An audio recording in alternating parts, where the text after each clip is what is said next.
Welcome to Writing the West podcast. Our guest this week is Beau L'Amour, son of legendary Western writer Louis L'Amour. Talk to me just for a second about your earliest memory with your father's writing. Was it a ritual for him? Was it something he disappeared into? What was that like for you growing up? Dad was he worked at home, so he was always around. He was pretty accessible for short periods of time. I think my sister and I were, if you were to look at the introduction to the two books, Louis L'Amour's Lost Treasures, volumes 1 and 2, there's probably a more poetic and intimate presentation because I had time to write it well. But both of those kind of go into what living with my dad was like. But he somehow we got trained so that we would kind of come to the doorway of his office and sort of stand there and wait for him to sort of take a break, which he would after a moment or two. And then he was very willing to spend a few minutes with you, and pretty soon he'd be sort of like, I think I got to get back to work. So he was pretty much always accessible, but he wasn't the kind of dad who was out there coaching little league or anything like that. Right. And you also have to recognize I've just been kind of reminding people of this because he built up a lot of fame in the last 10 to 15 years of his life. But when I was a kid, we lived in a little house in West Hollywood. He wasn't a superstar in the publishing business or anything like that. He was a known author. People would know who he was. People wouldn't necessarily see him on the street and have any idea, who he was. And we had a pretty middle class life until the middle of the 1970s. And kind of just as a lot of the Western genre was declining, my dad was kind of in his acceleration period. So it was a real interesting childhood. I think that, beyond just the fact that my parents were are interesting people, my mom's still around. They had a lot of great friends. They had a lot of very, kind of fascinating friends. So it was an interesting, slightly bohemian household, probably not what your typical Western fan of Louis L'Amour would think. West Hollywood, California was a lot like, I don't know, Haight Ashbury or the East Village. It was a very kind of goofy, beatniky part of Los Angeles. So hopefully, ask any other question. Yeah, yeah. Hopefully that answers some of them. And I know, from reading your dad's interviews prior that he was kind of a transient in his youth. And even when you were young growing up, he was always traveling, to get boots on the ground on a lot of the places that, not only he wanted to see, but also that he would then use in his stories. Can you talk a little bit about the trips that you took with him and your family? Yeah, it kind of was in two phases. So before my sister and I were born, my obviously before my dad got married, he traveled quite a bit whenever he could figure out how to do it. So he didn't drive. So that meant hoboing, catching a bus, conning a friend into taking him somewhere. And then he got married, and my mom and he drove all over the West for 5 or 6 years before I was born. And then when I came along and my sister came along, there was a period where there wasn't so much of that. But as soon as we could be trusted to sit in the car for a while and not make them absolutely go out of their minds, we all kind of hit the road again. So it is a childhood memory, kind of looking out the back of the car and sort of watching the white lines, you know, disappear into the distance. So we did a lot of road trips. Well, and our younger listeners would probably wonder, what did you do without cell phones and DVD players? And was there a lot of talking that went on these road trips? And I'm sure, just knowing your dad as a written storyteller, I'm sure he was a pretty good storyteller in his own right in person. It's kind of an interesting thing because I got involved in audio publishing right at the first moment where it went kind of commercial, where it stopped being books for the blind and turned into something that everybody enjoyed. But maybe there's some background in that because on these long car trips, my dad would read aloud to all of us. So he'd have, sometimes it was a book he was reading, sometimes it was a book he would also read to my sister and I at the breakfast table every morning. And so sometimes it was a book that he was working on from there, various different things.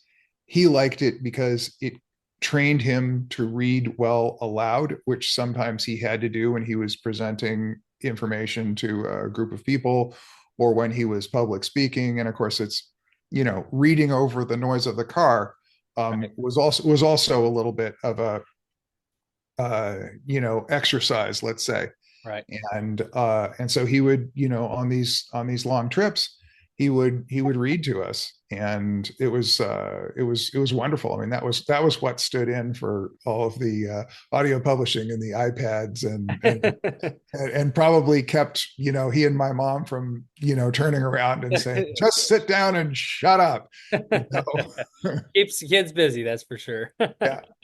Well, and having read a lot about his upbringing, and his early career as a writer, he wrote just about any type of story that you could write, from crime fiction to, an Indiana Jones style adventure story to obviously Westerns. And obviously, since our focus on our podcast are Westerns, did he ever talk about, what the inspiration was to write Westerns and, at what point in his career did he realize, okay, this is where my focus needs to Yeah. go?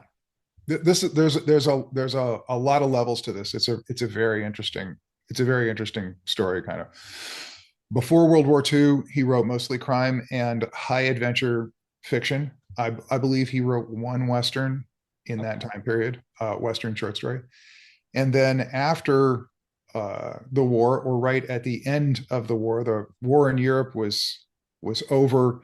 He was waiting for his number to come up to be demobilized home, and he had an opportunity where there wasn't too much going on, and he banged out a few stories. And interestingly, he wrote westerns at that point. He wrote, I think, two or maybe even three westerns in the period where he was still stationed in France, waiting to come home. And when he got home, almost the first day or two that he was not even released from the military, but he didn't have to show up at Fort Dix, New Jersey, to do whatever he was doing to get out. He went to a New Year's Eve party in New York City with an editor that he had worked with before the war.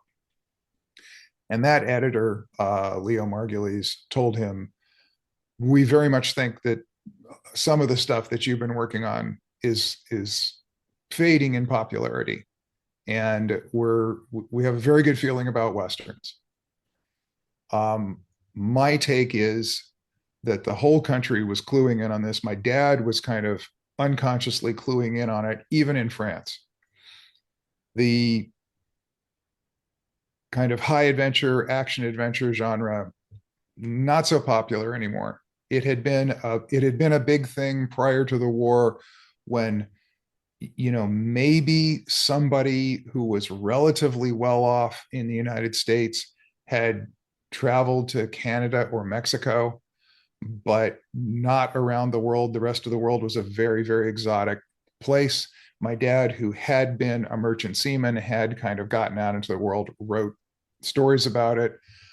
But by the end of World War II, everybody was sick of it. I mean, they're just, people had seen their friends die in New Guinea and North Africa, and it was the Western was a way of having an adventure story, but it took place at home and in the past, and that didn't cause outbreaks of PTSD and things of that sort.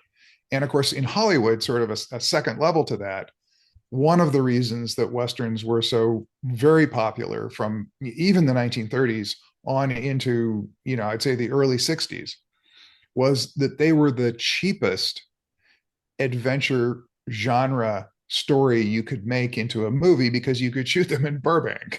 Okay. It wasn't wall to wall tract homes like it is today. And it was the inexpensive adventure genre. Wow. Wow.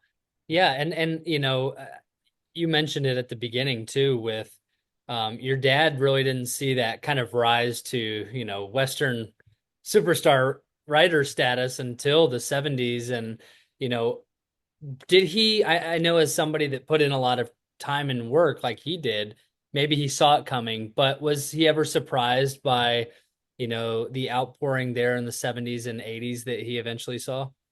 I think he was just very, very happy to Yeah. have the incredible luck. It was an interesting thing. After he had written, let's say, 12 to 15 Westerns, so Western novels, he'd been writing short stories for a long time, Right. but Western novels. So, say he started doing that in 53, and by 58 or 60, he was kind of thinking that he was well established enough to break out of writing westerns and be able to go back to writing in all different genres. And it just so happened that that was the exact moment that the publishing industry decided that they were going to formulate virtually all of their marketing on genre. And so, if you were a writer who was known for a particular genre, all of a sudden the publishers really, really, really didn't want you to stop writing that, Right. because no one would have any idea where to find your books. The bookstores were all categorized by genre. And so he didn't really have the opportunity to break out and do other things, although he tried. Um, but when that didn't work, he went back into writing westerns. And this also had, I was born, my sister was born, he had a bigger family to support, so he couldn't take so many risks as he had in the past. And kind of as I was saying before, we had a fairly comfortable middle class lifestyle if he wrote 3 to 4 novels a year. So big workload Yeah. to support that lifestyle. And he started taking the western genre and just sort of stretching it. It's a very, I mean, it's sort of a joke that it's a conservative genre. It's kind of popular amongst sort of conservative people, but the parameters of the genre itself are conservative. Yeah. So it's sort of a situation where it's not really a western if it takes place before the Civil War. It's not really a western if it takes place after 1900. It's not really a western if it takes place in Canada. It's not really a western somehow if it takes place in California in some instances. And so there's this very, very, very tight, there has to be cows. It's like there's all kinds of I'm joking when I say that, Yeah, but of course. there's all kinds of parameters that sort of define the center of the Western genre. Yep. And Western fans like that. But they also want new material all the time. Right. They want things to be new and exciting, but they are very used to this certain pond that they like to swim in. Right. And my dad started sort of stretching that pond. Right. And so what that meant was, writing a 19th century Western that was also a contemporary 1960s mystery story. It might mean including foreign travel in a West, taking a Western like Riley's Luck and traveling with those characters through Europe and doing various things like that. It might mean having this one got a lot of blowback, Shalico, a Western story about a safari, a European safari, like you'd be on safari in Africa, but in the West. These things did happen. Right. Um, but the fans at first were sort of like, no, we don't want that. We don't like having a bunch of like foreign influence in our Westerns. It might also mean stretching things to the point where you were dealing with something that was almost science fiction or horror, maybe like the Californios. And so he made the Western into something that was more than it had been. It was more comfortable for him to tell a wider range of stories in. And just as he kind of hit his stride doing that, two things happened. We had the bicentennial, which spurred a lot of bicentennial oriented writing. Hmm. So 200th anniversary of the United States, all of a sudden people were interested in the early frontier, the colonial time period. There were a bunch of writers who were doing stuff like that. He was doing stuff like that. And also you had kind of the end of the kind of commercialization of sort of the let's call it the kind of counterculture or hippie period where things were uh, a lot of kind of new age ideas were kind of filtering out more and more and more into the zeitgeist of the whole country, and all kinds of categories were getting expanded. Right. And I think all those things hitting at the same time, just as a lot of the traditional writers started falling off in popularity, as he very, very gently took it, he didn't take advantage of those trends. He was kind of in the lead, but he kind of pushed out into doing different stuff just as all that kind of stuff hit. Right. It worked out unimaginably well.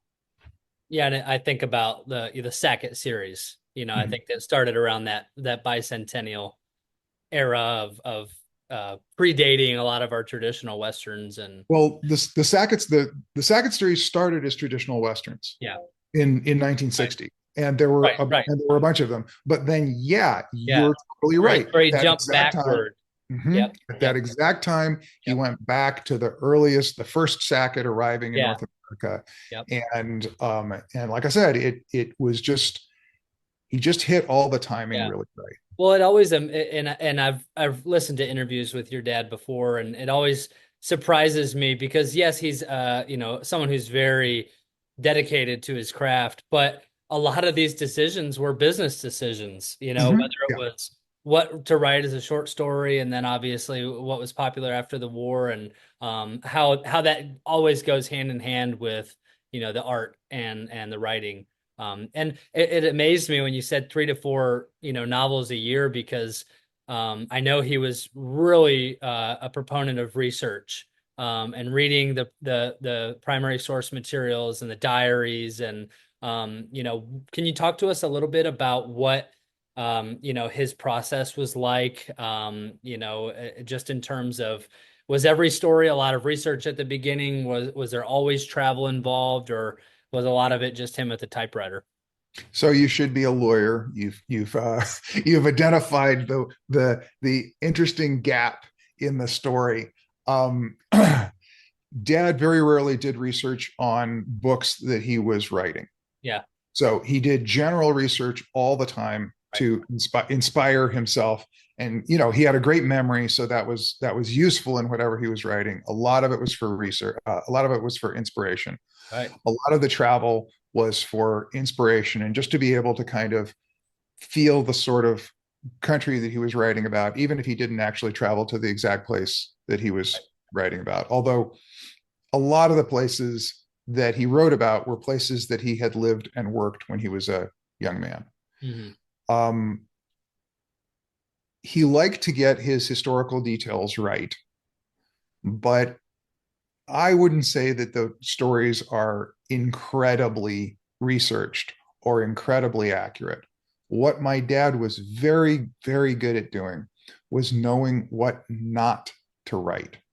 So he was kind of a genius at not writing things that would get him in trouble. And this was totally unconscious. I mean, he would come up to a particular detail that maybe he needed to know all about, and he had this unbelievable ability to just kind of kind of just like say a couple of things, and then the great talent that writers in my dad's period have, that I fear is a talent that's going away, that's waning, is the writers that came out of the short story market, the pulp magazines, Yeah, were terrific at again sort of knowing what not to write, and uh, bringing the audience in as a partner to the imaginary experience. So if they could say just a few things that activated your memory of a place or your imagination of a place, that would that makes you a participant, that makes you a co-creator. It's an enormous, enormous talent. Right. It's almost like you're turning the 26 character code of the English language into like the code of a video game or something. I mean, it's a very, very, very impressive talent that I think people Right. have lost.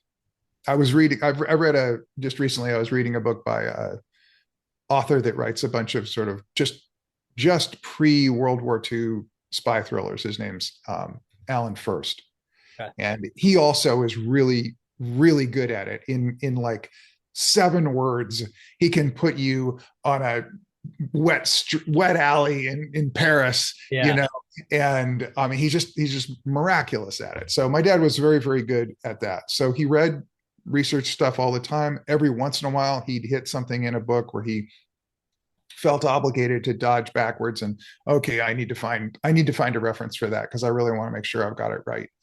But uh he had to write 3 or 4 books a year.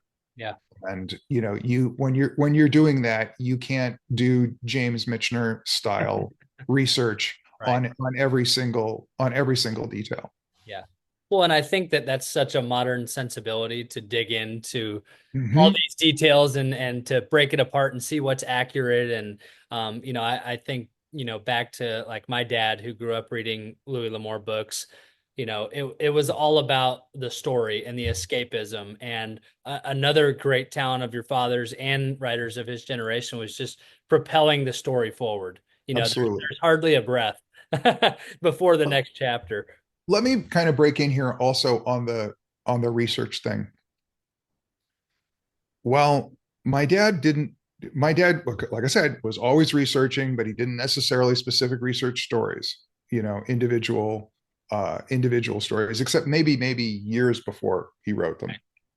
Um, he was the probably the last American writer to meet an awful lot of these characters that really did exist in the American Western period in the second half of the 19th century. Yeah. Okay. Uh, when he was a teenager working as an itinerant laborer all over the United States, he met a lot of these people. He met when he was working baling hay in the Pecos Valley of New Mexico. He worked with 5 people that knew Billy the Kid, had known Billy the Wow. Kid personally. And he worked for the woman, Delavina Maxwell, who had inadvertently sent Billy to his death the night that Pat Garrett shot him. Wow. Um, and he knew Bill Tillman, who was a, a Western lawman who kind of uh, spread from one area. He started working maybe in the 1880s or 1890s, but he ended up actually dying on the job in the 1920s in a oil boom town. Wow. And so he knew quite a few of those people. I mean, he knew people that weren't famous also. So he had a personal connection to that era that I think, certainly nobody since has had, and only a few who were older writers in his time period still had. Right. Wow. Wow. Yeah, and what parts of his work do you really see that come forward? Is it capturing the essence of that time period, the way people spoke? Did he talk at all about where that inspiration really showed up in his work? He didn't. I mean, I Okay. think yes, I see. You see the types of characters. Interestingly, and I think this is reflective even in his audience today. One of the things that he seemed to kind of do is write for an audience of people like that. Yeah. So the people that are around, the younger people that are alive today that have some of those qualities. Um, a lot of those people are the people that enjoy his work. So it's almost like he was writing for that audience, strangely enough. Yeah. Uh, but yeah, I mean, I think you would have to, um, you would have to look at just the underlying kind of uh, deep-seated verisimilitude, kind of the reality of things that isn't necessarily, oh, are the characters hunting treasure? I mean, there's all kinds of fun adventure plot kind of things that go on. But if you look at the basic lives of the people, if you look at the way they express themselves, if you look at Right. the way they look at the world, I think it comes out. Yeah. Yeah. Well, and the thing that really strikes me in a lot of his characters across most of his Western novels is um, there's always this focus on one, this ideal of a man or a woman and how they should be and how they should act, and also the goals of those people in that time period. So much is about personal freedom, Mhm. self-reliance, and I see that a lot in that kind of coming back around in today's world with like the homesteading movement and Yep. Yep. all of these kinds of things. So I could really see, like you said there, how a lot of younger people would connect to those characters in those stories because they were doing the same thing and that your dad probably spoke to, many of those original sources, which is Well, really there was no safety net. I mean, of course, interestingly, we kind of forget, but uh, there were still Apache raids across the border from Mexico in the 1930s. wow. Okay, what we kind of stereotypically consider the Wild West era is something that vanished very slowly. Right. And I mean, you could say it's not even gone today, but it is something that kind of it didn't just snap off Yeah. in 1900 or 1910 or something like that. Right. So, and I wanted to talk for a second and jump forward a little bit in time to um, when you really became involved with managing your dad's literary estate and kind of being a champion for his legacy and take us through, was that something you guys had talked about before he passed? Was that something that happened after his death? What did that transition look like for you? It was not something that was planned. Yeah. Um, I There were things in his business that some things that frustrated me. I was unhappy at a particular period in the 1980s. I was unhappy with a certain amount of the cover art, and I gone to art school. I kind of knew what I was talking about, and I got involved more and more with working with the art department at Bantam Books, which Right. was now it's Random House, but Bantam Books in those days. And so I had done that on and off. I had been involved in a couple of movie projects of his, one of which that was made, a couple of others which weren't. There's always more planned than actually happen. And Much like books too, I'm sure. yeah, yeah. Well, the whole of the Louis L'Amour's, like Louis L'Amour's Lost Treasures 1 and 2 are all sorts of things that weren't finished. Exactly. And Yeah. so anyway, yes, you're totally correct. And then in the mid 80s, uh, Bantam came to him and they wanted to start an audio publishing program, something that had just kind of gone commercial.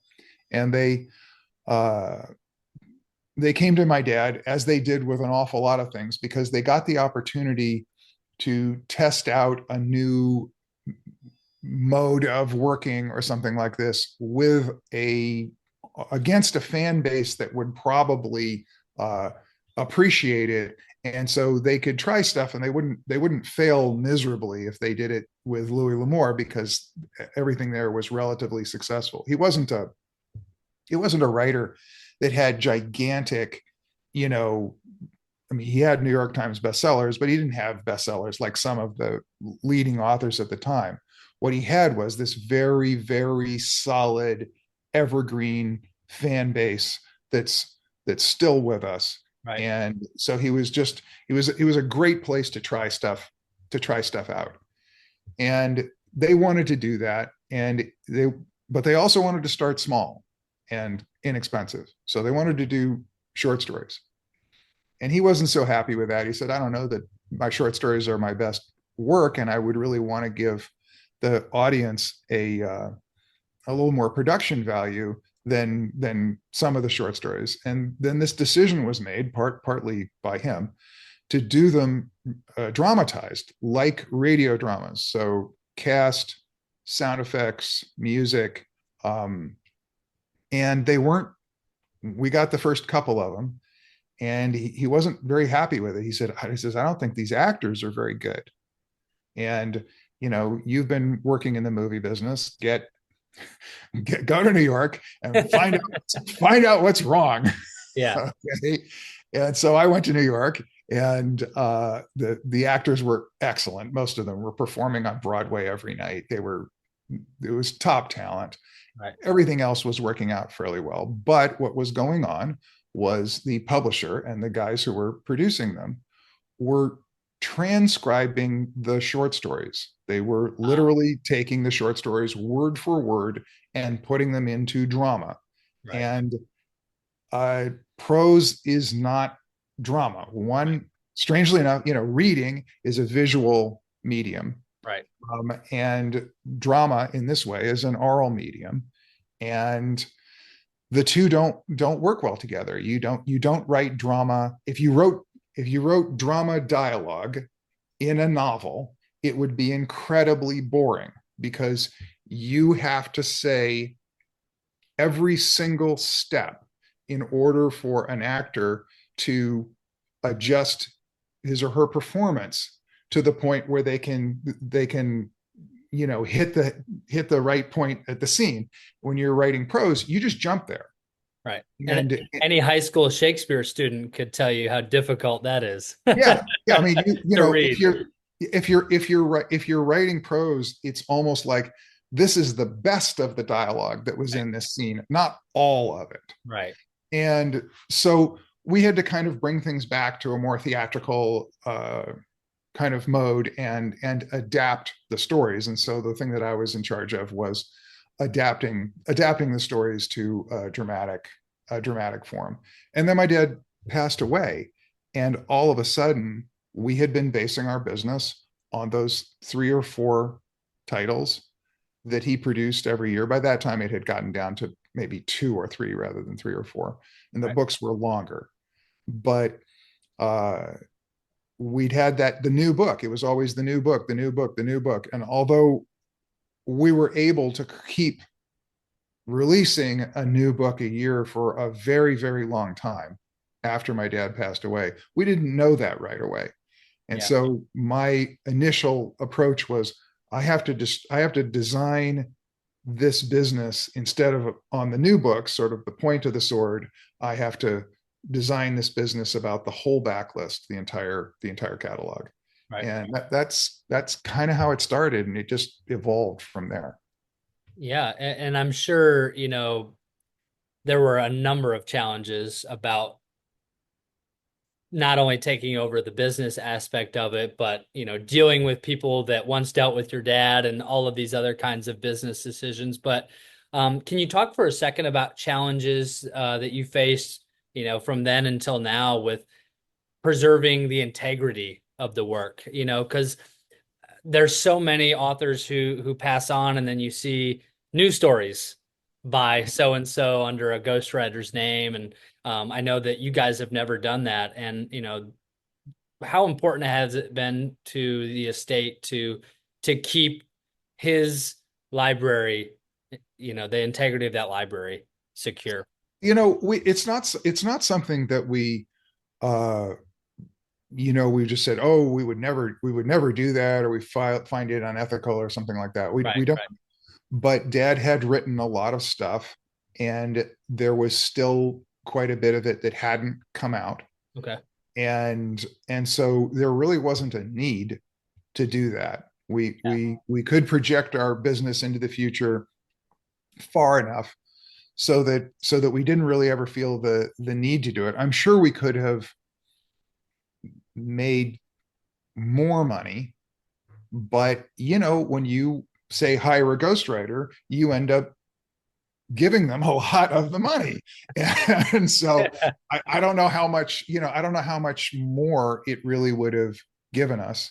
Right. And in reality, if you if you look at it in a way where we're not actually talking about creating new stories, but just making as much of what's there as marketable as possible, then I have been that person. So Good. I have rewritten things. I am just now finishing the second No Traveler Returns, which was a novel that came out about 5 years ago, 6 years ago.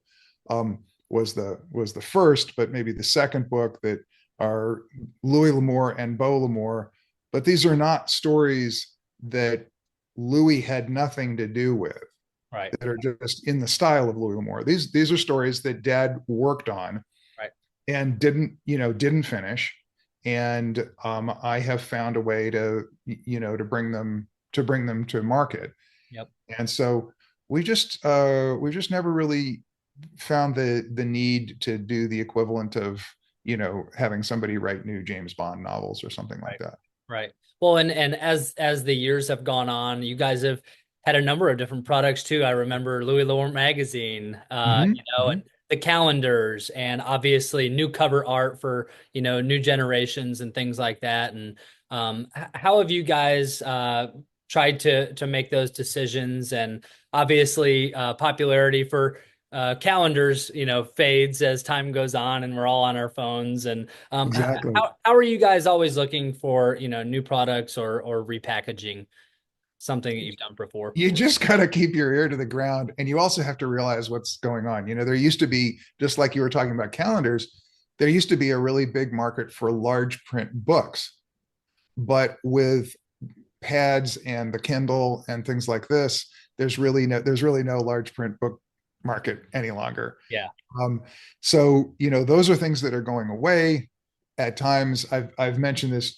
I just mentioned it recently, and now so it's come to mind. So I'll tell you. Yeah. Again, kind of keeping your ear to the ground. There was a time back just before 9/11. This was another one where we just history allowed us to knock it out of the park. Right. Um, there were an enormous number of books sitting in warehouses. This is before kind of just in time inventory completely took over the book business. There's a Okay. huge number of books sitting in warehouses, not just ours, that got printed, that were printed with an old cover price, and something went up in price. I don't know, paper, this, that, whatever it was. And the publisher was sort of like, oh gosh, we've got all these books that have the wrong price cut at them, and we're going to have to sell them for this lower price. And we'd really like to up price, but we've got so many we've got so many sitting in the warehouses. And I said, well, for our stuff, let's create a situation where we give these to the military, because these are people who are young, and a lot of times they're stuck wherever they are in some other country. They don't have access to as much American media as they would normally have. And if I can give them a book, maybe they'll buy 50. Yeah. If I can give them one book and they like it, Right. maybe 1 in 100 of them, 1 in 1,000 of them will go out and buy a whole bunch of other books eventually. Right. And so we gave over the next many years, and it wasn't 9 months probably before 9/11 Wow. happened. Um, we probably gave 1 million books to the military. Wow. And, but that just came from having meetings at Random House, kind of having my ear to the ground and kind Yeah. of going, wait a minute. There's all these Yeah. books sitting in a warehouse and no Yeah. one knows what to do with them. Yeah. Uh, and so you just kind of stay on top of that. I Yeah. mean, a few years ago, I was not necessarily, I was hard at work. I wasn't necessarily out there doing podcasts Right. uh, all the time. And now I'm doing podcasts like crazy because that's where the action is. Uh, it used to be if you wanted to market on Facebook, you could control all the parameters where you researched that market. You not only were working your own advertising and promoting your own advertising, but you were also learning about who your people were and where they were. And once, I think this is what happened, I think Facebook let people do that. They observed a million people doing it, who was doing it right, who was doing it wrong. Then they crunched the numbers on what they had learned from everyone doing it, built their own algorithm, and took those tools away from you. And so, we took advantage of that as long as we could, but a lot of it is just, you know, it's some at this moment, at this exact moment in time, it feels like there's fewer options than there have been in quite a while, maybe fewer options than ever, but I don't expect that to last. Something will break, and we'll be, wherever that void is, we're going to just pour ourselves down that particular channel. Right. One of the blessings about your dad's estate is that he has such a large library of books and short stories and so on and so forth. And, it seems to me like, a big goal and obviously a challenge too is, not even how do we repackage, like obviously you've done with new covers or you might have done, I remember you did the graphic novel version and so on and so forth, but also just finding new audiences and saying, hey, here's Louis L'Amour, who you've never been introduced to, and like we hope to do with these podcasts. And I wanted to talk to you about your idea of where the Western genre stands now, because you've had such a front row seat to it for so long. Where have you seen it shift the most? Has it been the audience? Has it been the medium that it's on? Has it been the themes that have changed? Where have you seen that shift over the past 10 years? So I think first of all, let's kind of look at what a Western is. Yeah, So in my opinion, the fundamental to a Western is friction between civilization and the wilderness. yeah, Okay. And maybe multiple levels of friction. If you were to look at a movie like The Searchers, you see, you kind of have the wilderness, kind of red in tooth and claw. You have the Native Americans, the sort of proto civilization.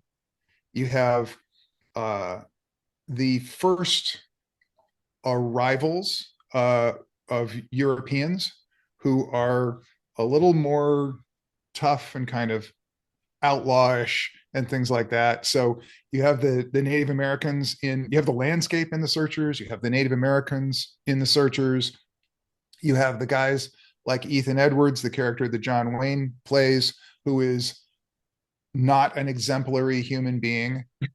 Okay, he is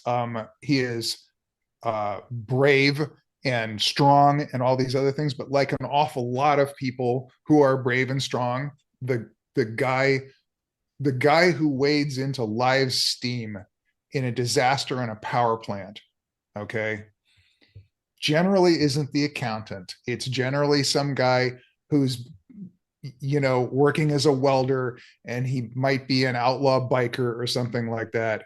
And the person who's got that kind of raspy personality is the kind of guy that says, "Oh, screw it. I know this is going to hurt." yeah, And so you had that type of settler, okay, and then you have the more civilized settler, the farmers and ranchers, the people who are Ethan Edwards'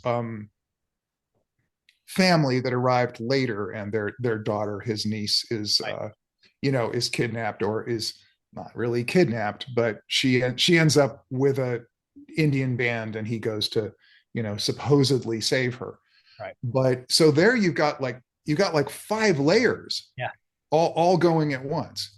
And so that's an interesting, I think the Western is always that. And you could even say, oh, this thing is a Western, and put it in almost a different genre. But if it's sort of civilization versus the wilderness, there's an aspect of the Western to it. yeah, There's a there's a few others. I'm not really coming to I'm not really, I don't really have a bunch of them coming to mind. I couldn't tick them off, except the one I had a uh, directing teacher when I was in school, Alexander McKendrick, who always used to say, I always thought he was wrong. He was right. He was right in a narrow slot. He would always go, the Western is a love story between men.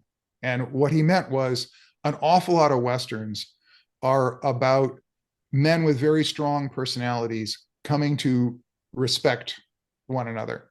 Right. Okay. So another John Wayne movie example would be Red River. Right. Okay. So that's very much what that story is about. Two strong men of different generations with different approaches to the world who don't like one another, but actually get to the point where they're saying, you know, this guy's okay. I like this guy. Yep. Um, of course, you project that all the way to its end, and you get Brokeback Mountain. Right. Yeah, There's a spectrum. there's a spectrum. Well, Right. I mean, and you also have to say, Brokeback Mountain had to be there, okay, because that's where one end of the spectrum is tied Exactly. Right. up, right? We've set the boundaries. Exactly. Right. And so the Western, luckily, has finally broken free of this Civil War to 1900 set of parameters. It's finally gotten to the point where it could accept science fiction. It's finally gotten to the point where it's a fully fleshed genre. The problem is that it was mined so hard in the period that my dad was writing in, Right.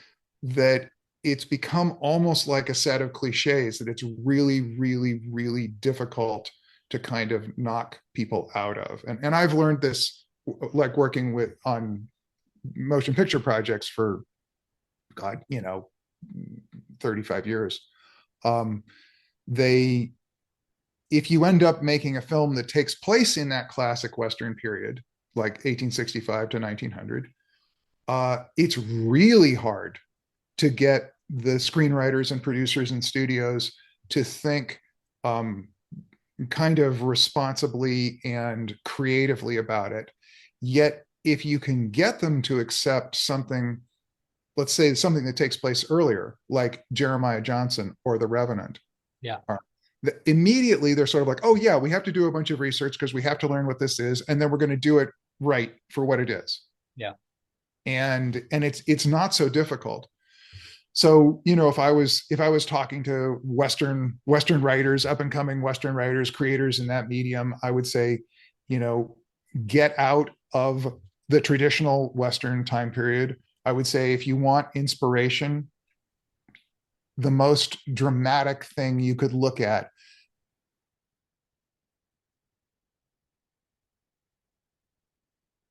Oh, you're frozen up. Oh, you froze up on it. You said the most dramatic thing you could look at. That's what we heard. Okay. The most dramatic thing you could look at would be the Mexican War. Yeah.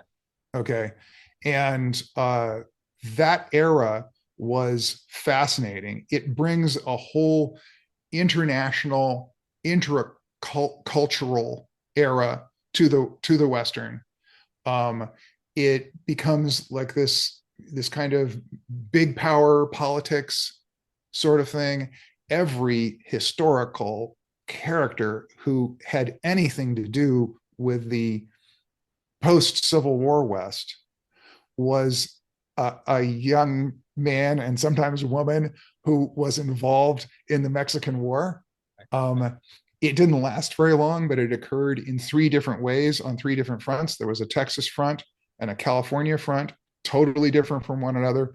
Much different than that, there was the Veracruz front, where the United States invaded Mexico and went over and took over Mexico City, then gave back half of what they had taken, keeping the northern channel. And if you also, if you look at that time period, you'll see that Aaron Burr, after he had killed Alexander Hamilton and was kind of on the run for dueling, and he was vice president of the United States at the same time, that he was on the run. I mean, people think today's politics are turbulent. It's like, oh my God, no, just look at the early 19th century. I mean, these people were killing each other. And so he would actually sneak into the White House to confer with Thomas Jefferson, who was president.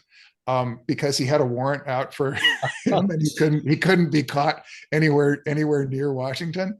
Um, and he attempted to create an unstable political situation in the area west of the Mississippi River, what eventually became the Louisiana Purchase, in order to try and get the American government to send an army out there, which he thought that he could then take over and turn what became the Louisiana Purchase into his own country. Wow. Okay. I may have this, Talk I may have, about an inspirational yeah, story there for I may a, have little pieces of this wrong. yeah. My dad wrote sort of a fictional version of it called Rivers West. But when you see that, you also see where this inclination to have the manifest destiny inclination wasn't just manifest destiny, let's stretch the United States to the Pacific Ocean.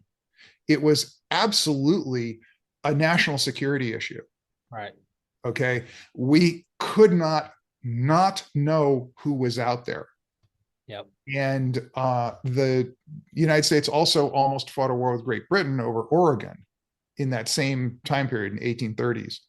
So there's a lot of stuff. There's a Yeah. lot of unmined things. And as we've just seen with, say, Taylor Sheridan's 1923, there's also a very interesting West that takes place in the 20th century, Right. and this was a West that my dad lived and to a certain extent wrote about, like in his Yondering stories and stuff like that.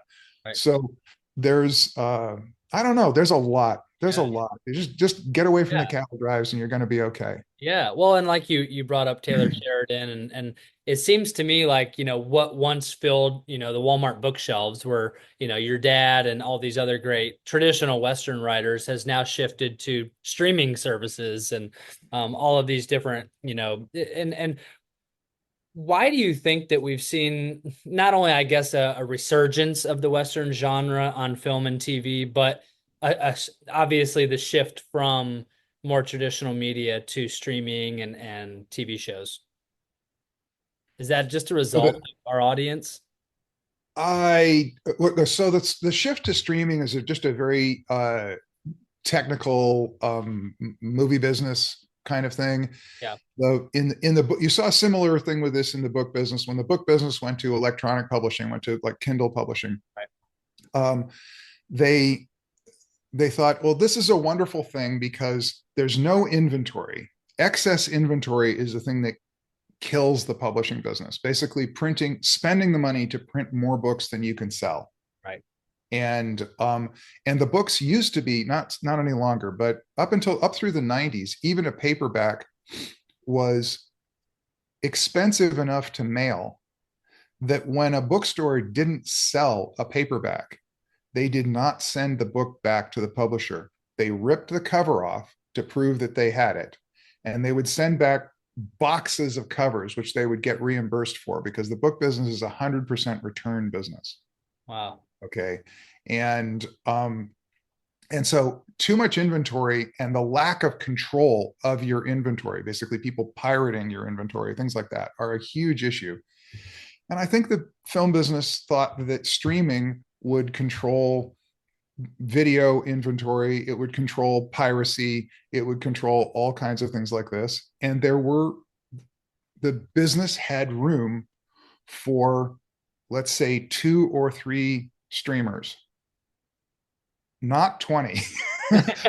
I'm not sure how many there are, but right, it in this case, I really, really, really object to looking at markets as kind of pie charts and saying this is 100% of the market and it cannot grow. I think that's terribly unhealthy. right, But the nature of streaming is it is a pie chart and there is only so many eyeballs. right, And as you add streamers, you subtract eyeballs from various streaming services. So it's kind of become a problem, and nobody really knows how to make money. Everybody's gone there, everybody's spending lots of money. Everyone has tuned up the audience to expect extravagant productions, right, and nobody really, really knows how to make money there. right.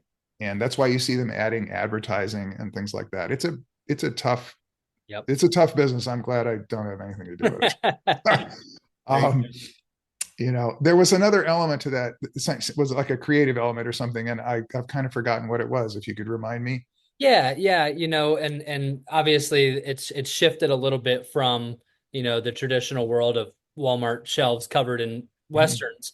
And how do you think that that's changed the genre? Now that we're looking, I mean, so many of these, yes, you have your 1883s and your Yeah, 1923s, but I think of Yellowstone and all of these modern Westerns, like from a Craig Johnson or a CJ Box. You know, yeah. how do you think those have affected the Western genre? It's only healthy. It Yeah, only helps get it out of the area of the traditional Western that stagnated the Western genre. I mean, I love traditional Westerns, and I would love to see new things done there. right, But I think it got to be very difficult to do something new there. right, And so it kind of breaks that out. In the film business, I would argue, are we seeing more Westerns? Yes, right, a few. right. Does the movie business love Westerns and think there's a lot of potential there? I don't think so. Yeah, I think that there isn't a Western boom. There is a Taylor Sheridan boom, yeah, and Taylor Sheridan is an incredibly creative guy. An incredibly productive guy. He's like my father. He writes like a maniac, and he he snuck up on it. He did the Sicario movies in the West. Westerns, kind of. He did Hell and High Water. He worked his way towards this, right. and I don't think anybody was noticing. And those were excellent, excellent films. Right. Wind And River, another one. yeah, Yeah, and then Yellowstone, kind of a fancy soap opera, right, but it got all kinds of eyeballs. right, And now we're feeling like this thing is happening, and it is. To it has spread out. There are other Western series now. Of course, I don't think there's been a 5-year period on television where there hasn't been a Western television series, but more than one, that's extraordinary. right. And has it happens occasionally, but it kind of goes in little spurts and then they kind of fall off for a while. So it's going pretty good. Obviously we've gotten some action recently, some other things, and I just think we all need to thank Mr. Sheridan and Yeah, appreciate him for what he's done. But if you look at it, he has made very, very few. I won't even call them traditional. I would say 19th century westerns. It may be 1883 and Bass Reeves, and that might be it. yeah, yeah, Um, so he's looking at other time periods also, and just showing how healthy that is. exactly.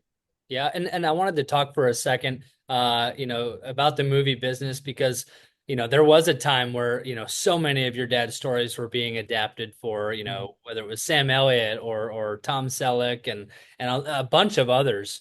Can you talk for a second about what that experience was like, and then uh, works that we have in progress, and maybe some that you've always itched to get on the big screen?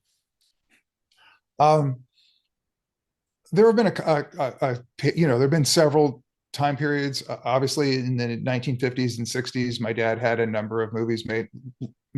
Dad is extremely difficult to adapt to film. Yeah. Somehow there are almost like unconscious traps that lurk in his work that lure filmmakers off in the wrong direction, um, and or keep them from seeing the process all that clearly. I'm kind of amazed by it because I sort of feel like I'm not really subject to that. I mean, I knew my dad and I worked with him quite a bit on a lot of projects. And so there was a project that was purchased but has never been made called The Empty Land. That and when it first was purchased, I was one of the producers, and it I asked the people who were doing it, please, please, please don't attach any cast until we get a script. Right. All right. We were talking to a bunch of top writers. It's like, just let us get a script because this thing's tough. They're looking at it and they're like going, oh, no, no, no. Just, this kind of stupid thing you hear very often is just shoot the book. Yeah. Okay. Well, this book has got no bad guy. Okay. It is kind of the story of an out of control situation. The situation is the bad guy, not an individual. And of course, movies don't like that very much. They want to personify it. So when a big star was brought in to be in that particular film and kind of play the gunfighter guy. So it's about taming this out of control boomtown. There are two characters. There's a kind of the marshal that's supposed to tame the town, and there's kind of a city councilman kind of guy. And my dad really wrote it about both characters. It was kind of a buddy film. These guys both want the same end, but they've got really different ways of going about it. Right. And they've got really different visions of even what that same end is. The city councilman sees himself moving in and living there forever. The marshal's sort of like, no, I'm going to stop the violence, and I don't care who I've got to hit to do it, and then I'm out. Yeah. And so what happens is you have two buddy antagonists, not like a good guy and a bad guy. Right. The out of control town. And yeah, there are some bad guys, but there isn't like one particularly well-defined one.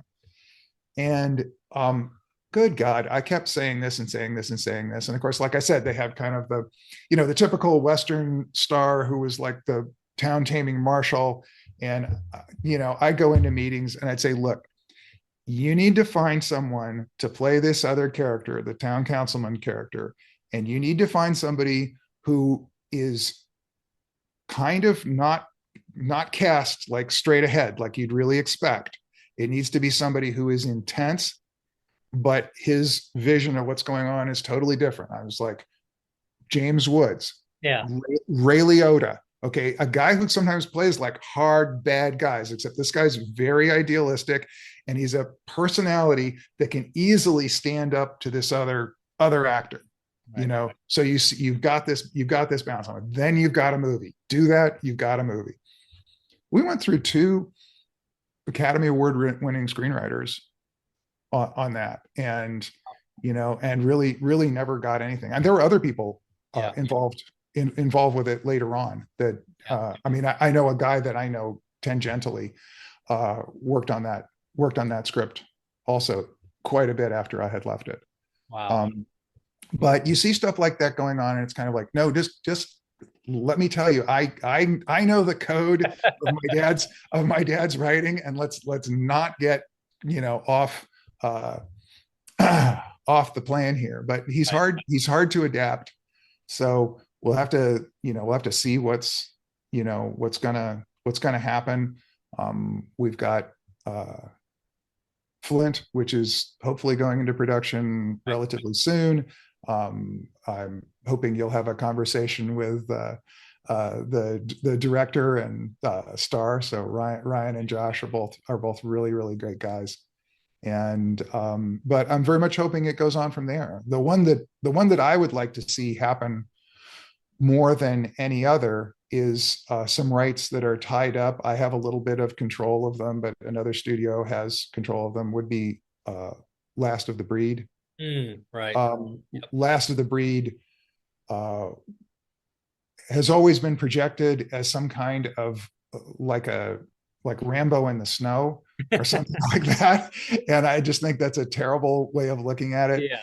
It's a story that probably needs to be presented as a miniseries or something of the sort. Right. And it probably needs to delve into the main character for your audience who may not be Last of the Breed experts. It's a Cold War thriller about an American pilot who's shot down over the Soviet Union. But this particular pilot is a Native American. And when he escapes, he begins this odyssey traveling back across Siberia, kind of in the the path of the Athabascan speakers who crossed the Bering Strait to Alaska. So he's kind of recreating his roots. Yeah. And, you need to delve into his background Right. and learn something about him. Again, one of those little traps that shows up sometimes in my dad's work. He When this show was first picked up by a studio, not the studio that has it today, um, they very much thought, well, this has to be a contemporary story. Right. And it was written in the 1980s, but then my dad wrote it, and then my dad passed away, and then the Cold War ended, and then everybody was trying to figure out how to do it, but it always got to be contemporary, got to be contemporary. And I was sort of like, set it at the time that he was inspired to write it, which is the Gary Powers incident when Gary Powers was shot down in 1960, Yeah. and set it at the height of the Cold War. And if you do that, you can then look at this character's grandfather could have fought at the Little Bighorn. Yeah. Okay. The character who is making this escape in 1960 could have been born in the 20s. Right. And his grandfather could have been born quite a bit before that. And you get all this kind of wonderful Native American history, this wonderful history of sort of being in two worlds. His mother was Anglo, his father was Lakota, and you just get a fascinating time period both in Russia, and you get a fantastic time period in the United States, and you get an in-depth look at the kind of person who could walk out of Russia. Okay, that's a remarkable person, and it's probably a person who didn't have like the most wonderful gentle life in the whole world. Sort of like that guy I was talking about earlier who like wades into the live steam to turn a valve.